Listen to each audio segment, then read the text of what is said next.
যখন রুটি খেতে খুবই ইচ্ছা করে কিন্তু কষ্ট করে রুটি ছেনে বেলে ভাজার আসলে একদমই ইচ্ছা করে না, তখন কিন্তু তোমরা এত ইজিভাবে এই প্রসেসে কিন্তু রুটি বানিয়ে দিব্যি সুন্দরভাবে খেয়ে ফেলতে পারো।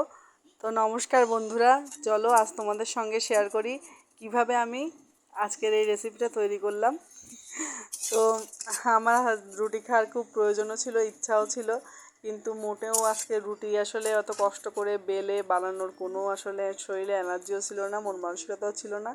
তো আমি ঝটপট কী করলাম, প্রথমেই দেখলে যে আমি প্রথমেই এই যে আটাটাকে শুধুমাত্র একটু নুন দিয়ে আর জল দিয়ে এভাবে মেখে নিয়েছি। দেখো একেবারে মেলা পাতলাও না আর একেবারে ঘনও না, এরকম ব্যাটারটা হবে।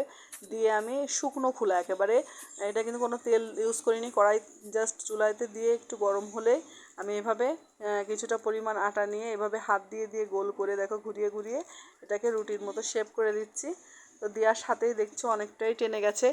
তো হয়ে গেলে এটাকে কিছুক্ষণ জাল করব, করে ওয়েট করব যে যতক্ষণ না পর্যন্ত নিচ থেকে ছেড়ে আসে ততক্ষণ পর্যন্ত কিন্তু আমরা নাড়বই। দেখো আমারটা কিন্তু খুব সুন্দরভাবে নিচ থেকে ছেড়ে দিয়েছে, যে আমি উল্টে নিলাম, উল্টে এবার এপাশ ওপাশ সুন্দর করে ভেজে নিব।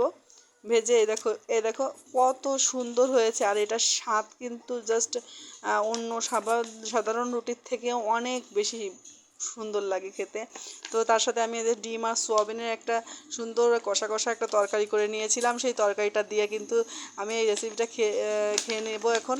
মানে এটা জাস্ট গালে দেওয়ার সাথে অমৃত অমৃত।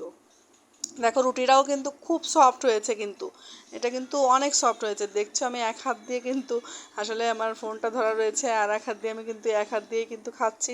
রুটিটা টান দেওয়ার সাথে কি সুন্দর নরম, দেখো একদম টান দেওয়ার সাথে ছিঁড়ে যাচ্ছে, আর এটা গালে দিলেই একেবারে মিলিয়ে যাচ্ছে, এত সুন্দর। সাথে কিন্তু ডিমের কষাটাও অনেক সুন্দর টেস্ট হয়েছিল, জাস্ট অসাধারণ হয়েছে খেতে।